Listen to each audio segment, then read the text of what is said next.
Welcome back to another episode of the podcast. Today we've got Chad Noonan joining us, and we're going to go through a little bit of the context from the beginning of, you've moved into a bit of a comedy career, so we're going to get into that, but also starting kind of the origins from Brockville, work that you've done, and leading into what you kind of think is a definition of success and where you're trying to go in like a successful venture, whether that's in the comedy world or other work. I thought this was an Andrew Tate appreciation podcast.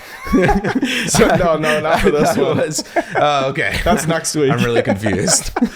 So, okay, give us at the beginning, you've grown up here pretty much your whole life? Yeah. Okay, so tell us a little bit of context in terms of family life, kind of both in your, I know you have a daughter, were previously married as well. Give all the context. Everything, all the deets. Yeah, we want all the details, just kind of to give stories leading up to like where people are at and how they've moved through their journey towards success. Yeah. Oh, awesome. So I'm from Toledo. Oh, nice. So that's where I grew up. Yeah, sweet Toledo, which is fun because next week I'm doing a comedy show there. Sweet. And we sold it out like 250 tickets or something. Awesome.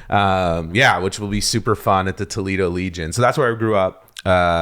I lived out there, growing up, like playing hockey, baseball, like all that stuff, your typical small town, country living. I'm not a country guy though. Like I am very much a city person. But yeah, so that's where I grew up. I went to elementary school out there. And then I came, into the big city of Brockville for high school. Nice. So BCI? No, I went to St. Mary. Oh yeah, that's right. Yeah. You went to St. Mary too. You're a little younger than me. Yeah. So I went to St. Mary. It was good. Like I really liked high school. I always say it's funny. People are always like, I hate high school. And I'm always like, if they were like right now, they were like, oh, you know what? We screwed up. You gotta go back. You got to go back. And we missed the credit on everybody. Yeah. And everybody's got to go back. I'm like, awesome. This is going to be the best time ever. It'd be weird because we're adults. I really liked high school. High school was fun. And I liked Brockville, but after high school, I went to I went to broadcasting school. And I took radio broadcasting, which was fun. Like it was definitely what I needed. I wasn't a good school person. Like I'm not good at like sitting in a classroom. Absolutely. I'm brutal, like terrible. Like I feel like teachers passed me certain times just because they liked me. Like I was the epitome of 60% effort, 100% diploma. Like, so you got degrees? Yeah, exactly. They're not going to go back and check your high school grades. Like I learned that like kind of super early. I'm like, nobody's ever going to look at this. Mm-hmm. Like this doesn't matter. And you know what I kind of feel like when I see like kids stressing about high school, I'm like have a little fun. Like, long term, it's not going to be. It's not the biggest thing. For some people, it might be. Well, if you're going to be a doctor or something. That's what we said on another podcast. We were talking about university side of things. It's like there's a certain percentage of the population for sure that you got to go engineer, doctors, lawyers, whatever. But I think a lot of people take it way too seriously compared to having a bit of fun and enjoying those years, whether it's high school or uni or college or whatever. I also don't think it's like set up for everyone. It's set up like school is set up for people that are going to be a doctor or a lawyer, or academic of professional some point. Comedians, not set up for like that. Like I wanted to at one point I wanted to be a film director. I wanted to write at one point, but there was like nothing. Like there was one media class I took in high school. So I never was like, I'm not good at school. And then so I went to Algonquin. Before you go on, actually, so during high school and that kind of time period, was that something you were dabbling in and actually like enjoyed the broadcasting stuff, or was it just kind of like, I'm going to go do this to try it? So I remember as a kid, like being in my bedroom and I had 2 radios. And I would like sync the songs up and like, I'd have like CDs at the time and I'd have one song like go into the other on the other radio and like talk over it. But I didn't clue in that I was like doing radio. Yeah, for sure. I was just like, that was my playing. I guess I was a weirdo. And I never thought of that till I was actually like sitting in a radio station, like doing a radio show. And I like just, it hit me. I was like, oh my God, I remember doing this as a kid. Yeah. And it's kind of funny that I never like thought of that as I was going in the process of applying for school. It's funny how you like think back to things and you're like, oh, this makes sense why I did this. But literally it was like, I just applied to a bunch of things and a radio sounded cool. The like face for radio joke, and I went, and it was awesome because it wasn't writing papers or like sitting in classrooms. It was like literally working in a radio station. Yeah, hands-on application learning, all that chasing kind of stuff. Stories, like editing audio, editing commercials, all that stuff. Like it was great. And even though I don't work in radio now, I feel like it's given me so many skills to do what I wanted to do. What was your first job, whether like in high school or... My first job ever? Yeah, ever. Umpiring baseball. Oh, nice. So I did that like weeknights. I hated it so much. In Toledo? Like back? Yeah, in Toledo. Okay. Yeah. So it would be... My parents now live in Brockville. They moved in the year after I left town. I was like, great, thanks for coming into town now.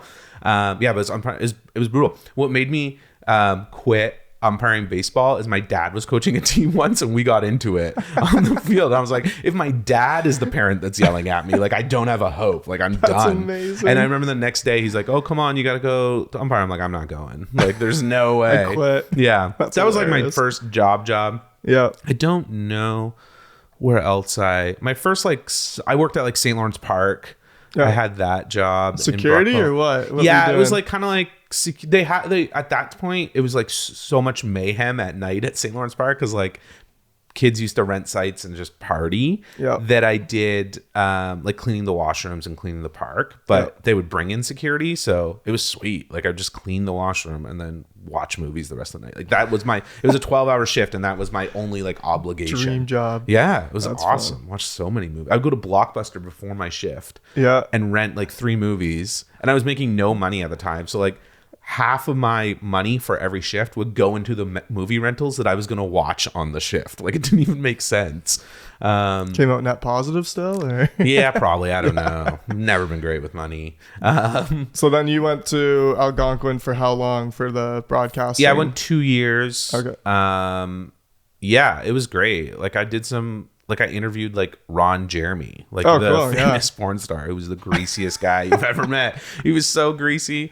Oh my God. That was not the Ron that I was thinking you were talking about when you said that. No, what Ron Jeremy did you think? No, that's somebody completely different in my head. No, I'm talking about the porn star, the male porn star, the one who's like in jail right now. Wait, what for? What's he I think he got caught. Well, that's a terrible way of saying it. I was going to say he got caught up in the Me Too thing, but he was part of the Me Too thing. Like he was, so he's in jail. Not surprising, probably. No, not surprising at all. He was so greasy. He would he's known for being a famous porn star. So I wanted to ask him questions about being a famous porn star. And he just wanted to talk about his acting career. He was like, I'm a classically trained actor, and like all that. And I'm like, did he do anything classically? I don't think so. I think he like went to like a really prestigious acting school and then got into porn. Like that was his. We won't be interviewing him on this podcast. That's for sure. No, he is not a good interview. Who else did I interview? I did some cool things. Like I sat, like we got through radio or something. We sat on like the side of the stage for a Foo Fighters concert, and it was cool. And that was just in college. That's cool. It was awesome. And so that kind of fueled you to wanting to pursue something further in like so media. Funny. I didn't. No? Like I didn't I had like opportunities and I don't even remember why. I just like was lazy. Like I don't even know. Like I just like had no drive or ambition coming out of college. I did the year after college. I went to the Olympics, and that was like, I'm a huge fan of the Olympics. I always have been since I was a little kid. I was born during the Olympics in '88. Nice. And my mom tells a story about my dad just like sitting in the hospital room, like just watching the Olympics the whole time. Awesome. And then my sister was actually born during the Olympics in '92, and he did the same thing. He just sat there and watched the Olympics. So he's a huge sports Olympics fan. So I really got into it. And then I remember in like 2000, I was young, like maybe like 2003. I might have been in like grade 9 or something, and they announced that the Olympics were coming in 2010 to Vancouver, and I'm like, I'm gonna go. And I remember saying that to my mom. She's like, okay, like for what? And this is kind of a crazy story. For downhill skiing. Yeah. The luge. Yeah. The luge. I always tell people that. I was like, I was on the luge team. But I was like, I was dating who became my wife, Jessica, at the time, and she had a roommate, and I lived in Brockville, but I would like drive up, and I was working at, I think at St. Lawrence Park. So I'd work like 12-hour shifts. So I'd have like 3 days off. So I'd go up and stay at her house. And where was she living? Sorry, in Ottawa. Oh, okay. Yeah. So her roommate, and she had like 5 roommates. None of them had cars. I had a car. So I had nothing to do during the day. Jess would work. I'd like, they'd like give me money and I'd drive them places. Like it was sweet. And her roommate's like, hey, can you drive me to a job interview? It's in Gatineau. I can't get a bus there. I was like, yeah, no problem. I'm not doing anything. And I was like, what's the job interview for? She's like, it's to work at the Olympics. And I was like, oh. And I've always like kind of felt like in my life I've just manifested stuff. Yeah. I've like just speak it out loud. I just think about something so much that and I don't really believe in manifesting, but I believe in like finding the right opportunity and just going for it. Yep, totally. And so I was like, oh. So I went and I printed off a resume, right? And I'm like, I don't have a job interview. And so I parked and I walk in and she goes into her interview and I just wait in the waiting room. And I'm wearing jeans and a hoodie. Like I didn't have like interview clothes or anything. I'm just holding my resume. And the guy comes out. He goes, okay, who's next? And I just fired up my hand. I'm like, me. I like handed my resume. I like went in. I was like, I really want to do this. And he hired me like on the spot. No way.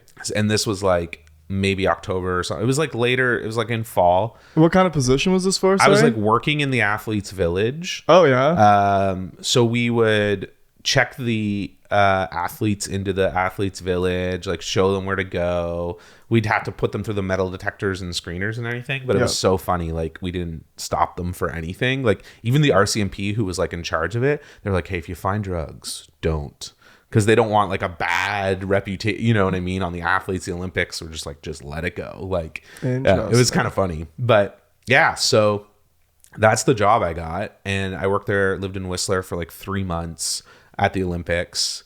So we were there like a month before the Olympics doing all the setup, the month of the Olympics, and then the Paralympics after. Wow. It was awesome. It was like the best time of my life. I was making the best money I've ever made, because it was like, and I put on so much weight because it was like you would eat in the athletes village, and the options were Chef Michael Smith from the Food Network. He did made all the meals for all the athletes, or all you can eat McDonald's. Oh gosh. Which is like, you should have documented and did the Supersize Me, like your own documentary on it. But I'm like, I have one of the best chefs in Canada cooking, and I'm going to all you can eat McDonald's. Like it was insane. Like that's hilarious. Yeah, I mean, he made some amazing food. Yeah, but like I don't eat fish, so every time the like main was fish, I was like, sweet, let's go get a 3 Big Macs. Yeah. Like fish fillet. Yeah, just insane orders. Dang, that's pretty cool, actually. Yeah, it was awesome. Yeah, it's funny because I taught all these amazing things. Like, I went to events every single day, so my shift was midnight to 10 a.m. In the athletes village, which was awesome because at 10 a.m. I would just go to events. Like, so I went to like everything, like all the skiing events, like bobsled. Luge. Were you in person when the first gold medal was won there? So here's the thing. I went to so many events. I never saw Canada win a medal. Oh, geez, really? A gold medal. I saw them win like silver and bronze, but that's never. And it was the most gold medals they've ever won. I was just like the ultimate jinx. Like, that's awesome. Yeah. Don't bring Chad to events. I know. That's why I was like, oh, I want to go to the World Cup, but they won't win if I'm there. Yeah, you stay away when it comes here. I know, when soccer, yeah. They gotta be, I'm the jinx. But yeah, no, never seen Canada win a medal. It was awesome. That was cool. It was super cool. So after that, then what led you to come back to Brockville, and then what did you start doing? Yeah, so it was Jess. So I moved to Ottawa right after that. Jess was my ex-wife. She's was going to become my wife at the time. So we were dating like a few years at that point when I went away. And so I came back and we lived downtown Ottawa. Nice. And I really struggled to get a job. And again, that was strictly just laziness. And I just made phenomenal money. So like I had like good EI, which isn't so I like kind of dicked around for a bit. Yeah. And I got like a couple jobs in like warehouses, and I was just like brutal at it. Like that's not my thing. And I was working at the radio station here in Brockville. Okay. So I was living downtown Ottawa. Yep. I was doing events for the radio station here, and I was doing the weekend shifts. Nice. So I was on like Saturday, Sunday, and then which was cool. Like it was good practice. But I remember like even they had an opening for like a job for like weekday afternoons, which would have been, and like I didn't apply. Like I have no idea why. Yeah. Like there's no excuse. Like I'm there. I'm literally the next in line for this job. And I remember like the station manager's like, "Hey, why aren't you doing this? Why didn't you apply?" Yeah. And I was like, "I didn't know." Like it was just stupidity, you know. And then, like I don't even know if it was laziness or like scared of rejection. Like that was like, you know. Anyways, so I went and worked at the beer store, and I just started making way more money at the beer store. Like they pay really well, and started like working my way up there. And I worked there for like 8 years, probably 8 or 9 years. In that time, moved to Brockville after about 2 years of working at the beer store. Worked at the Prescott's store for most of it, and the store downtown here. Oh yeah. Yeah, and it was like I like Brockville. Like it was good. Bought a house here. Had a child. Got married. All that stuff. Yeah, it's a good town to live in. And then all my friends started to move back to from like Toronto and Ottawa, so that was fun.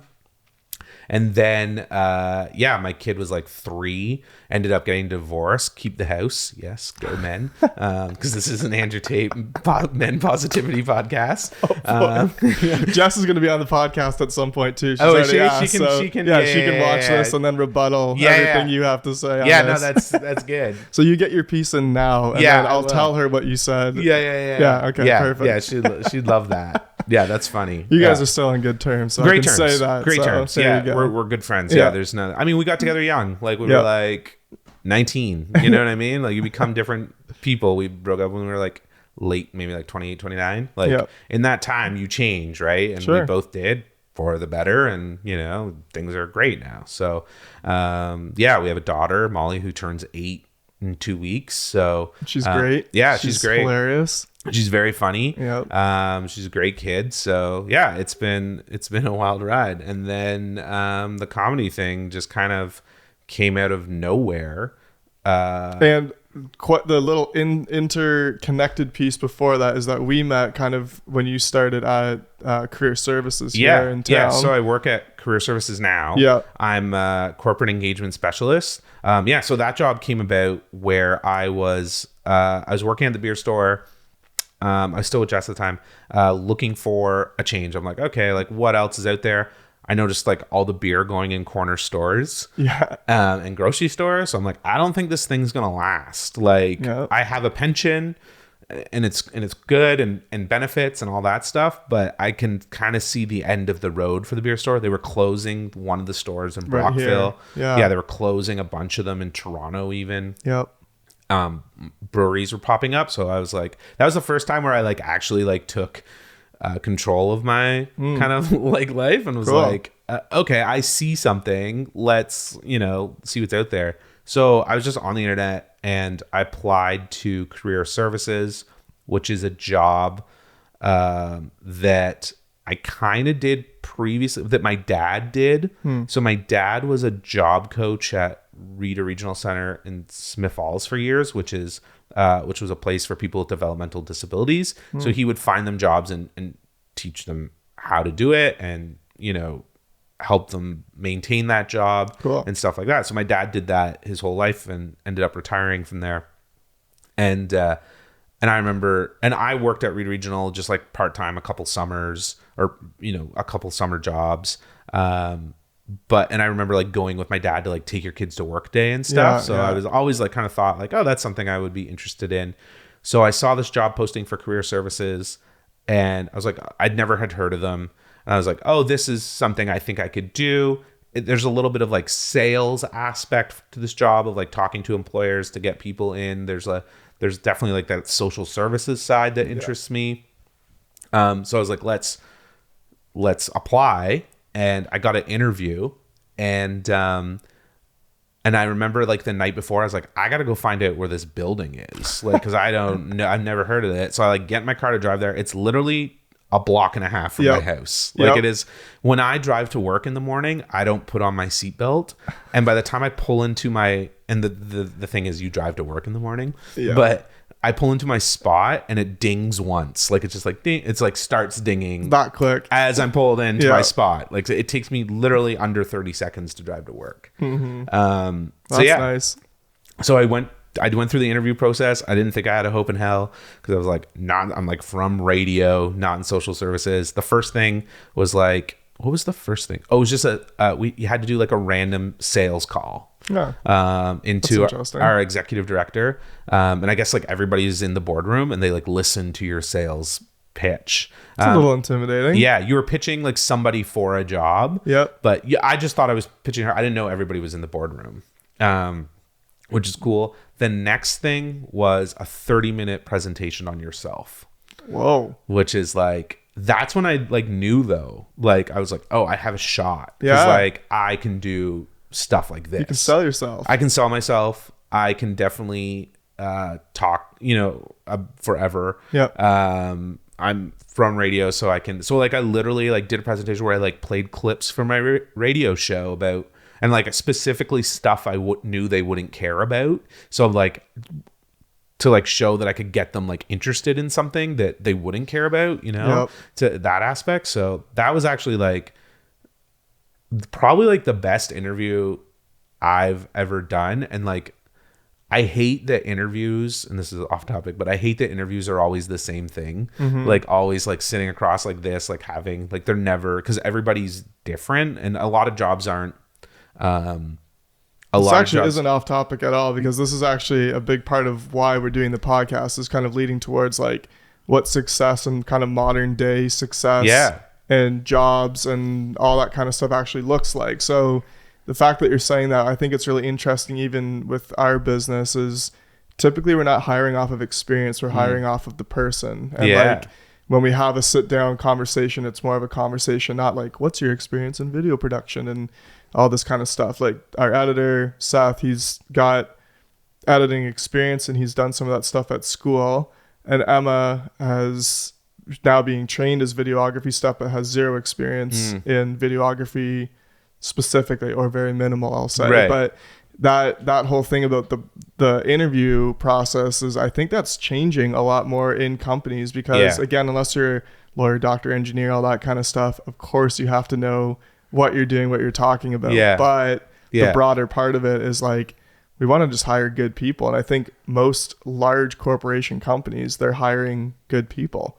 Yeah, I hope so. Like I still work with a few companies and employers that just aren't, like their HR is done out of another city like Toronto, and they don't get that, like, it's different in a small town. It's different hiring here. Like you need different, sometimes like values in your employees, right? And they don't understand that. They're still just doing like a interview over the phone and asking their 5 or 6 standard questions, and if that doesn't work, the person doesn't move on. But there's people who will be phenomenal at jobs, and those are the people I work with every day, that would be terrible at an interview, right? Like, and I try to like stress that. So. Kind of like people, like you were saying before, testing in school doesn't work, but doesn't necessarily, like for certain people, it doesn't mean that you're dumb. It's just that type of academia or testing, whatever, does not suit that person, but they're brilliant in all these other areas. But that's still kind of how we define often, like, who's going to go forward in the world. Who's successful, right? Because you got A's and B's in schools. Like, I never did homework once in high school. I didn't even take a book bag to and from school. Like, I just never did anything at home. So I was probably, like, seen as lazy. But, like, when I was at home, I was doing, like, other stuff. Like... watching TV. No, I'm joking. Probably not joking that much. I was watching a lot of TV, but like, that's kind of like set me up for other stuff. You know what I mean? Like I was like obsessed with TV shows and so where actually with the comedy stuff did this start coming in with? So when you're at Career Services. So I got the job at Career Services and I was there for a few years, and then like a year and a half ago, probably like last December, I was just kind of like looking for a change in my life. I was like, okay, like I went through like whatever, some stuff. And I was like, I just want something else. Like, not necessarily to like leave a job or move or anything. I was just like looking for that next thing. Yep.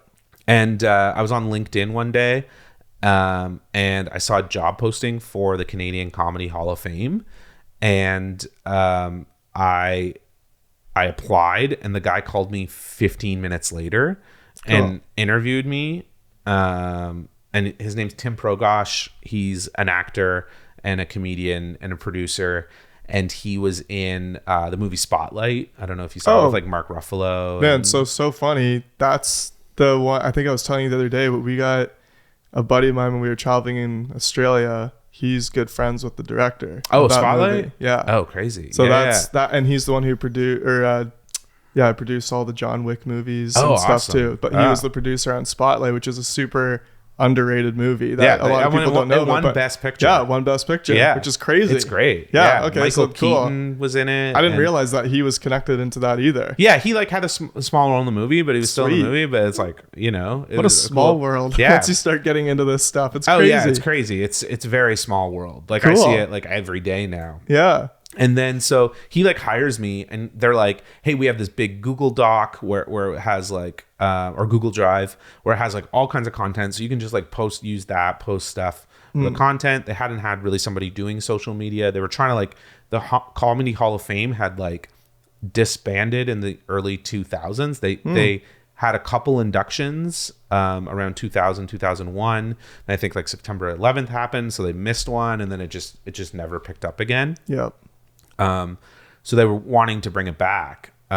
So I get the Google Drive and I like burn through that content in a month. Like I just use it and post and make videos and stuff. And you know, I don't have any experience in this, but I'm like really interested in comedy and yeah. And so I kind of pitched them on a podcast. I was like, hey, to create content, I want to like put out this podcast or make this podcast for you guys. And they're like, great, that's an awesome idea. Like, go to town, you can just make it. So I was like, sweet. So I started like reaching out to people, and I got like crazy responses back. Like in my first episode, I had like Joel Cohen, who's like a producer on The Simpsons. I had his brother Rob Cohen, who has produced tons of TV shows and who wrote on SNL for a bit. Wow. And I had Andrea Jin, who ended up winning the Juno that year for Comedy Album of the Year. And that's like just within 3 episodes.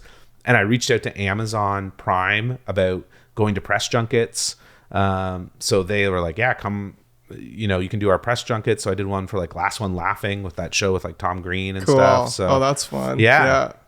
And I did the Kids in the Hall press junket, who's like Canadian legends. So and I had like Jim Belushi, and it was just like, because I had the name Canadian Comedy Hall of Fame, which is a real thing. So like people can like go to their website, and it sounds really impressive to say that I'm from the Canadian Comedy Hall of Fame. So people just started coming on my show, and then people started reaching out to me to like come on, which is insane. That's the ideal right there. Yeah. That's so even cool. Like this week, CTV has a new show coming out called Shelved, and they like they like invited me to their press junket. I was like, that's ideal. And I went to the Canadian Screen Awards and the Emmys and stuff. So it was all going really well. And then I was talking to Tim one day, and I was like, hey, I'm always like, I just like come up with ideas, and I just like pitch them. I was like, we should do like Canadian Comedy Hall of Fame, like show, like a stage show where it'd be like stand up, sketch, improv, musical comedy, like all in one show, like the whole, and just do it like once a month in Toronto or something.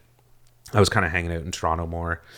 And he's like, yeah, that's a great idea. I was like, cool. I'll like start to put together some acts and I'll look for a host. And he's like, you should host. And I was like, no, absolutely not. No, I'm not interested in that. Like, I like being behind the microphone. He's like, no, you should host.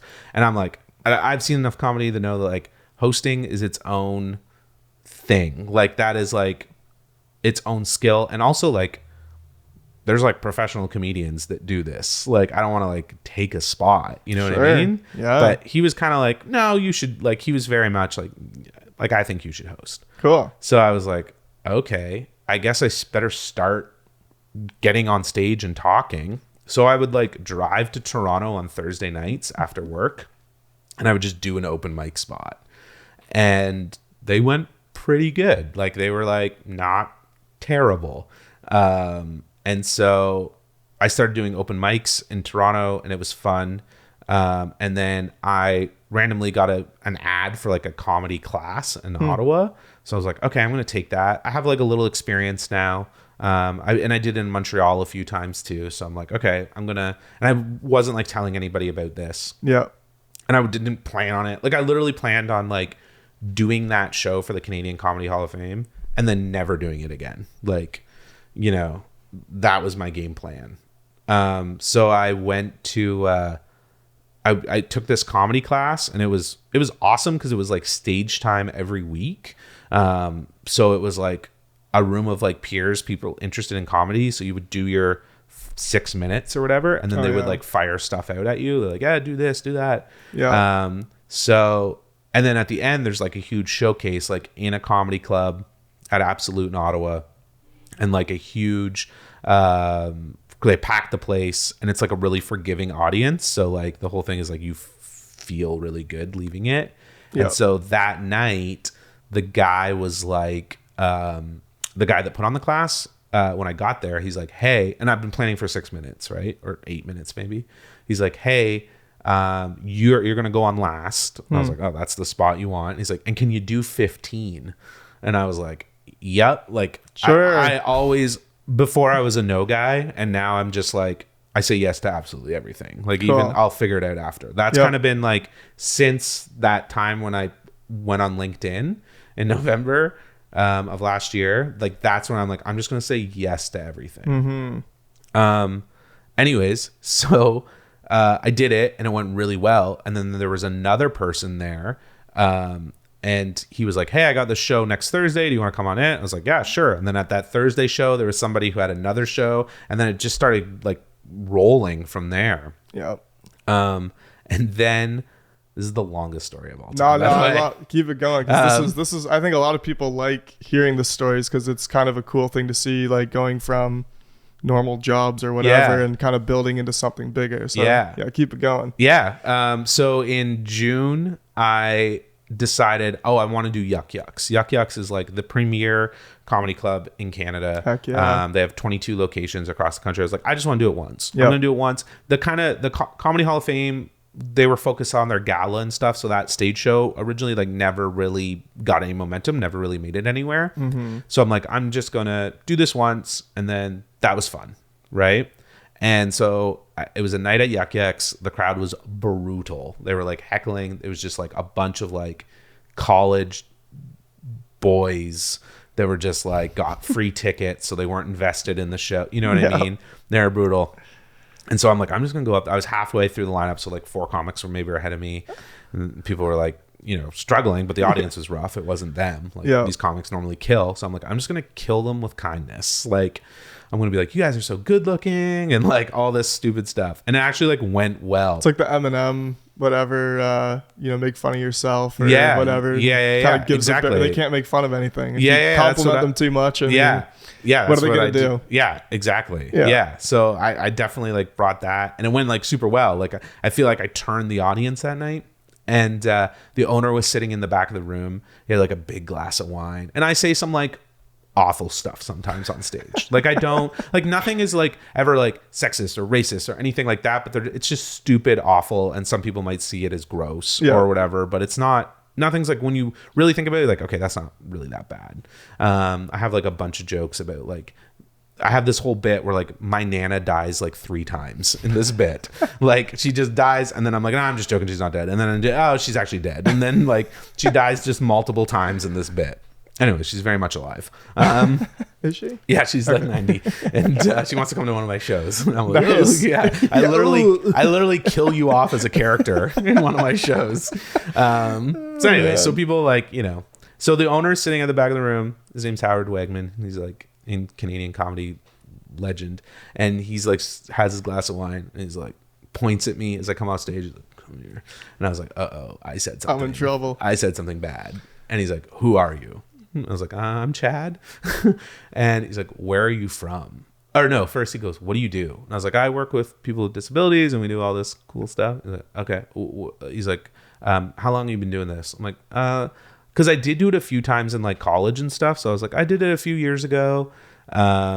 But I've only really been at it for like 3 months. He's like, that was pretty good for 3 months. He's awesome. Like, can you work this weekend or next weekend or something? And I was like, because that's what you want. You want weekends. Like that's where you get paid and stuff. So I was like, absolutely, 100%.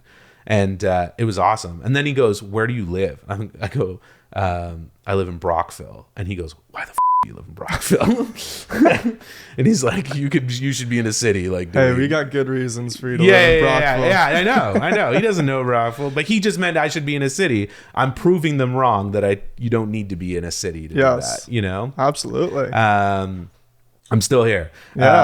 So he did that, and then he booked me, and then he started like booking me more, and then it just kind of kept going. And I've done like maybe 6 or 7 weekends for EX now, which is like cool. And and then they're on the third kind of comedy thing that happened all at the same time. So I have the podcast going.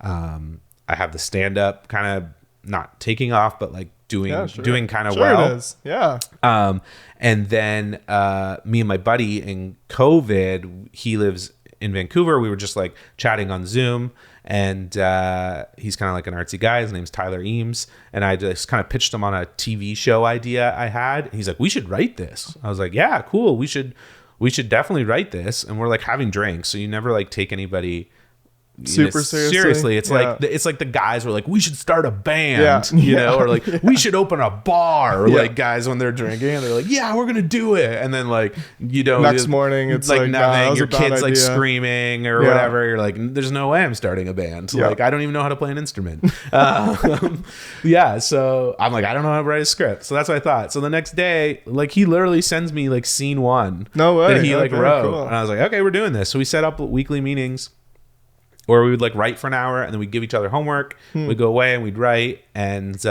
we were writing our show. And then because Canadian Comedy Fame is on like Just for Laughs page, and I saw that they have like a stand up and pitch competition, it's called, where you submit your script, and if you get picked, you literally do stand up on a stage and pitch your TV show. So and in front of big people too, like in front of producers CBC, and Crave people, and was it Netflix or something? Yeah, a bunch Netflix of those guys they're all in the room, like Amazon, Roku, like they're all there. So producers and stuff. So we sent it in as like, oh, this will be funny. Like we'll send it in, and then literally Tyler gets a call one day from this number from like LA, and he's like, who's calling me from LA? So he picks up, it's this girl Rachel Shapiro. She's a script something, anyway, she works for Comedy Pro, which is the organization that runs this competition. And she's like, hey, you guys have been selected to like come to Montreal, the Just for Laughs badge, and like pitch at the competition. We're like, what? This is crazy. Like we're blown away. And now we're like, oh, we have to like look at our script again, because we had no idea, we did not expect any of this. Yep. And then so we end up going to Montreal, and we get there, and like we're pitching against like this guy like Hisham Kaladi, who was like nominated for the Juno like a couple months later, comedy album of the late year, and these other people who were like literally they're cast members on Son of a Critch, and people that are on the show, The Boys, are like pitching against us. And no way. We're just like two small, like Tyler's from Sterling, Ontario. Yep. I'm from Brockville. We're just like two small town guys, just like, this is insane. And like you're walking the halls, and there's like Jimmy Carr and Bill Burr and like all these famous people, and we're just like, this is wild. This is crazy. Yeah. So we go on stage. We practice our pitch for like months, like every day, like going through. Even he flew to Toronto. I picked him up, and we drove. Like our game plan was to drive to Montreal just so we could, because I hadn't seen him face to face in person. So we like wrote out our pitch and everything like on Zoom. So we could like have face to face time to drive and practice our pitch. So like literally the drive from Brockville to Montreal was like 2 hours of just running over our 6-minute pitch, 8-minute pitch, whatever it is, over and over. In the hotel room the night before, like going over and over. And so we did it, and it goes well. Like, and the pitches were amazing. Like so good. You filmed the like an opening, a little teaser. Yeah, a little teaser for it, which people really liked. Cool. Like, yeah, people super liked, and we didn't know like whether we should have the teaser or not have the teaser. That's what you were saying when we were chatting about it originally. You called me like, I don't even know if we really need this or not, but I think it'll add a dynamic to it. I think or whatever. did, and it was funny. So this guy, there's so many elements to this story that I keep forgetting, but this guy Chuck Tatham, who that's what I was going to bring up after. That's so cool. Yeah, so Chuck came on my podcast. Chuck was a producer on like How I Met Your Mother and Arrested Development, and he wrote on the original Full House, and at this point he had a show on CBS and like all these things, and I met him through the podcast. So when we got selected to pitch, I was just like, hey, can I have 5 minutes of your time just to ask a few questions about how to pitch a TV show? And he talked to us for like 2 hours. Like awesome. It was funny because like Tyler's daughter popped into the Zoom camera at one point when he was talking. He's like, hello, who are you? He's like, where are you from? She's like, I'm living in Vancouver or wherever. And he's like, oh, I'm in Beverly Hills, California. Do you know where that is? He's like big time, like big guy, like big booming voice. It was like a cool moment. Yeah, it is cool. Yeah, it was awesome. And he was like, knows all these people. And so he gave us like great advice, and we showed him your video just on Zoom, and after he said, I've never pitched with anything that good. Cool. So you got to use it. That's so we're awesome. like, yeah. So it was like, okay, we got to use it. Because other people were like, no, you don't really have a video element with pitch. Like other people didn't. I was like, well, this guy like was like handpicked to write on Arrested Development going into the third season or something. Like the producer was like, you're coming with, so I'm like, I'm going to trust him. He sold TV shows to big networks. Yep. Yeah. So that's cool. We did, and it worked. So we do the pitch, and then they're like, at the end of the pitches, we thought they were going to let us know right there. And they're like, all right, the judges are going to go away and deliberate. You guys have a good rest of your week. We'll let the winner know at some point. It could be next week or something. So we're like, oh, okay. So the judges go away. We go, and we're like, okay, we're just going to enjoy our week and we had the full festival pass. So we could go to like podcasts and, award shows and everything. It was awesome. You got to meet like Bob Odenkirk and stuff too. Bob Odenkirk and like Pete Holmes. Like, that's right. Yeah. We were like in an elevator together, and he's just like the nicest human being so ever. Cool. And, that's so we much got fun. to go to like the Netflix party, and it was insane. And like Vanity Fair, was it Vanity Fair? Variety magazine had a party at one point. It was like all you can drink, and they had like cast members from SNL there, and it was just insane just to be like in that environment. And so literally like 3 hours after we pitched, Rachel comes up to us and she's like, hey, you guys won. And we're like, what? Like no way. Like, for who we were pitching with, who we are, like it was truly an underdog like thing. Like I already thought I won when I went there. So then we like cried like babies because we're like, this could change our lives. Like it literally could. And like people started like coming up to us and asking us about the show, like other producers in the room. Like we had an animation studio who literally just like released Bob's Burgers movie the week before. We're like, hey, could this work animated? Let's talk. And we're like, this is insane. Like it was like we couldn't even like contain ourselves. We were just like so revved up from it. Like it was wild. And like Crave was talking to us, and CBC was, that's who, like we were in the CBC pitch, so that's who ended up picking us to win. So we've had meetings and stuff with them after, and then it was just insane. Tyler had to leave, like he couldn't stay the whole week. So I was like, it was funny because at one point I was like, this is like all this Hollywood stuff could like end tomorrow. Like it could all be over. So I'm gonna like live it up this week. So I went to every party. I went like met everybody you could. I met everybody I could. I like shook hands, and it was funny. Like people like I admire. Like I'm hanging out with them all week, and at the end of the week, I'd be like walking to like go get breakfast, and they'd be like, "Oh, hey, Chad," and it'd be like a comedian that's like huge in New York. You know what I mean? That I would all it see. takes sometimes, right? I know, and they're just like one little moment. And they're just like talking to me, right? And like all these like, and I was like, oh, I'm, and I would do like spots and stuff at night doing stand up, and there'd be like all these big comedians on the show, and it was super cool. At one point, I was like, okay, this could all end tomorrow. I'm going to this Netflix party. I'm going to take an Uber XL. Like that was my big thing. I'm gonna big spend. The big black like SUV, and I was like, I'm gonna sit in the back, and the guy's gonna like, I'm gonna get him to get out and open the door for me, and I did. And there was like, it was at this like party thing, and like there's a bunch of like paparazzi there, and they're like taking pictures. It was like Amy Schumer and Chelsea Handler and like all these people, and then I get out of my Uber XL, and they have their like camera up, and like I get out, and they instantly bring it down, just like start looking at their old slowly. photos. Yeah. Who is this guy? Who is this dude? Yeah, that's so hilarious. Funny. Then you say, give it 5 years. Yeah, give me some 5 time. Years. I will. Yeah, you'll see be taking me. pictures. Yeah. You'll see me on the Mitchell Beatty podcast. Yeah, love it. Yeah, it was. It was awesome. So that was great. And then since then we've had like calls and So where actually is it right now? Because we've kept up to date a little bit on it. But I don't know where you guys are at in terms of writing. So we had like a couple production companies who we talked to and sent stuff back and forth, and never really took off. And then in the summer, I worked on this. I didn't work on this show. It was kind of.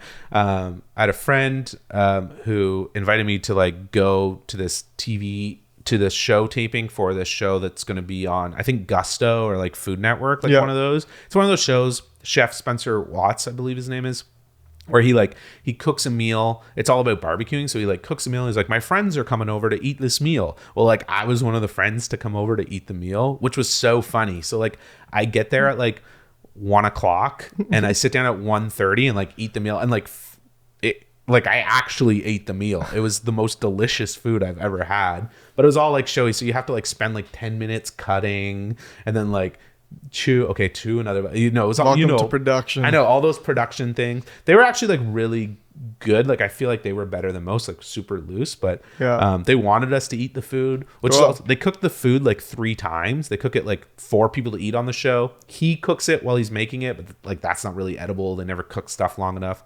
And then they cook it to like take photos, right? Like the really presentation one.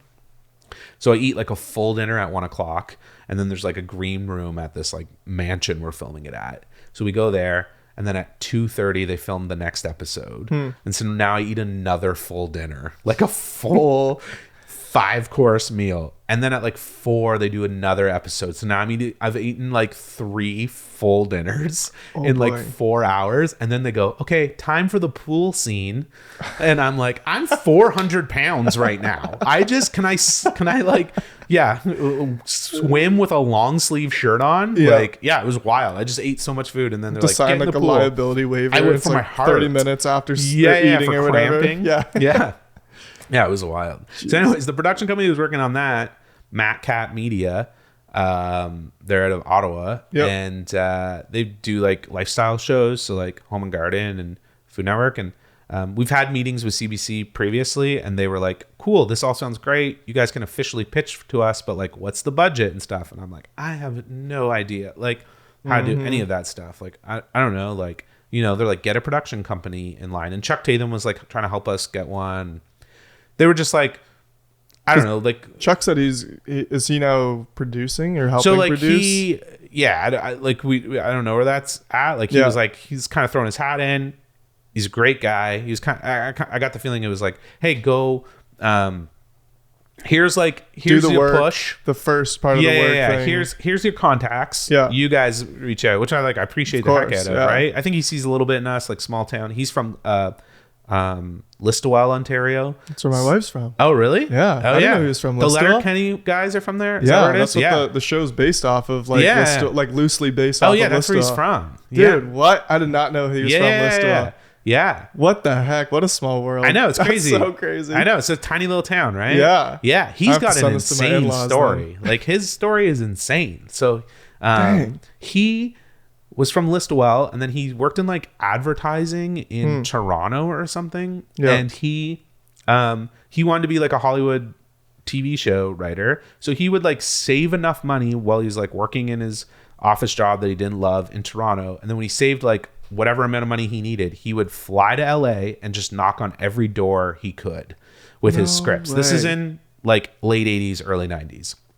And then he would go back to Toronto when he ran out of money, and save up again and do it again. And he did it like 8 times. Get out. I did not know that. That's so cool. I know. I love this. And the last time he got Full House, he got like a writing on Full House, so then stayed in LA. So like that's what he would do. Yeah. That is awesome. I know. That was like pre-internet, so you had to like literally knock on a door. Man, I'm gonna have to get him on the podcast. He would do it. Like he's an awesome dude. Like that is so cool. The nicest guy. Like I think his mom lives in Kingston too, so he like knows the area. And that's wild. It is wild, right? Yeah, I love any story like that. Like I love, and he was like later, like I think he was like in his 30s, like me, you know, like, so I love anything like that where like took him a while to like find it, but he did. Like I feel like I'm the same thing, you know. So that actually leads nicely into a question I'm trying to ask all the guests, because there's 2 kind of parts to this that I like looking at, talking with people who are kind of moving in towards like something they love doing and what we would define as kind of, you know, success or whatever. And then the back end part you talked about before with the radio show, where you're kind of like, you were worried about not being either like qualified enough or like, you know, or like the fear of rejection, I think is what you said. So first kind of question with this, I guess, is how do you view failure, probably like in your early stage of the career, and being nervous about that kind of stuff, to where you're currently now, where you said like, you know, I'm the yes man now, where it's like, I'm just going to try. And if you fail, or, you know, you have a bomb set on stage for stand up. How do you view it previously and where you're at now? Previously it would destroy me. Like I hated any of that. Like for sure. Like I would not do stuff because I was scared of rejection. But for some reason, my mindset just changed. You know, certain things in life, like I went through a breakup that was like hard on me. And so like that was like the ultimate rejection to me. And now it's like the worst somebody can say is no. Like, I'm not interested. Like how, you know, that's the worst they can say. Like, which is like not that bad. You know what I mean? Like, my goal is to send like 1 crazy email a day, like 1 email to somebody, just ask, you know, like one of them is like to get Jim Belushi on my show. I was like, he knows Dan Aykroyd was nominated for the Hall of Fame. I'm like, I'm just going to send an email to like his representative. And like, literally he was like super pumped to do it. They're like, hey, we talked to Jim. He really wants to do this. So I was like, cool. Awesome. Like it's so easy to send 1 email a day. And it's so easy just to like, if somebody says no, then and most of the times people like that, they won't even say no. They just won't say anything. You know, which is like, okay, like that's fine too. So like rejection, like if that's the worst, and then like bombing, you know, on stage, I'm the hardest on myself. So like, there's sometimes where like people come see me, I was like, and they're like, oh, that was great. And I was like, no, that's like, that wasn't good. You know, like I know what good is. But like when I know like when people are driving home from the show and one person bombs on it and there's like 8 other people on the show, they're not talking about the person that bombs. They're talking about the jokes they liked. Like they've already forgot about you. In the moment, they're probably like, oh, this is tough to watch. Like this is cringy. But by the time they get laughing at the next person, they've already forgot about you. And that's like for any comic. Like I don't think people, like I'm never, when I see somebody bomb, I'm not like thinking about that person. That person's thinking about it for sure. But if you're worried about other people, then you know, they're not thinking about it. Like nobody is thinking about you. Like even at any aspect, like nobody is thinking about your successes or failures. Like no, like but I think that's what our worry is, right? That but nobody, maybe your parents are, but like for the most part, everyone's pretty focused on their own thing. I mean, you think about when like yesterday at the Winter Classic, I slipped on the ice. I don't know if you saw that, but while I was filming, dropped the lens out on the ice. I didn't see it, and I was like watching the whole thing. But I heard the crowd go do the the low. But for me, like the stage that I'm at now too, I literally could give 2 craps, because it's kind of like same thing. It's in that exact moment for 10 seconds. It's like and then Toronto Maple Leafs are announced, and everyone's pumped about the Maple Leafs coming out on the stage. Nobody cares. Or like they just turn to their popcorn. Like it's such nobody cares. And that's, if you can think about that mindset in like a larger scale, right? Like I mean, take Chuck's story with that. He had a million rejections when he knocked on doors. Then And then to get that one, if that one's going to lead you in the trajectory of where you want to go, that's pretty cool. I know people send me emails and stuff too, and I'll say like no to things. Like recently, like I've been offered a couple shows that I'm just like, they're just not right for me. And you know, I'll pass them on to someone else, you know, another comic that would fit that bill better. For sure. But it's like I do the same thing to other people, you know what I mean? And I'm not, you know, it's just like a simple no. But people are so scared of that. No, but you don't know until you try, you know? Yeah, that's kind of like my main philosophy is like the worst someone can say. So going along with that too, then the other part of it is like, for a long time, and it still is like a current thing, but success is so much defined by metrics in like a westernized society, right? Or sorry, it's defined by financial metrics specifically. So like, you know, you're considered successful if you're making 6 figures plus whatever, but that's not often the way that I think about it, because from my personal viewpoint, a lot of it is more time orientated around like flexibility in my schedule and those kind of things. Yeah. So for yourself, kind of in where you're going, you're still working like a full-time job doing all this other stuff on the side. Some people would probably think you're nuts because you'd be working quite a bit doing all this stuff, but what does that success kind of look like to you? How do you define success in your own life? Yeah, for me, it's like, people think I'm crazy all the time. Like, I get it constantly. Like, yesterday we did that Winter Classic thing. Yeah, and then which was awesome. Yeah, it was great. It was a great day. I did commentary on it like for 3 hours talking on a microphone. And then I went and did a show like randomly last night. Awesome. You know, like I got a message. Yeah. And I was like, I'm coming. And, you know, I did Saturday night. I played in that outdoor tournament, 3 games. My body is on fire right now. Like I am so sore. I played goalie my whole life, and I hadn't played out since Pee Wee, and now I'm playing out. And then I went and did a show in Munster, you know, for like 12 people. Nice. Like just to do it. But like people think it's like, but like what else would I be doing? Like that's why I was like, what else would I be? Would I be like just sitting at home watching, you know, a movie, like when I could be like practicing what I like my craft? Or I just don't. And people are always like concerned about like me driving, which I always think is the funniest thing, because like that's just because you're a bad driver though. No, exactly. I'm a really bad driver.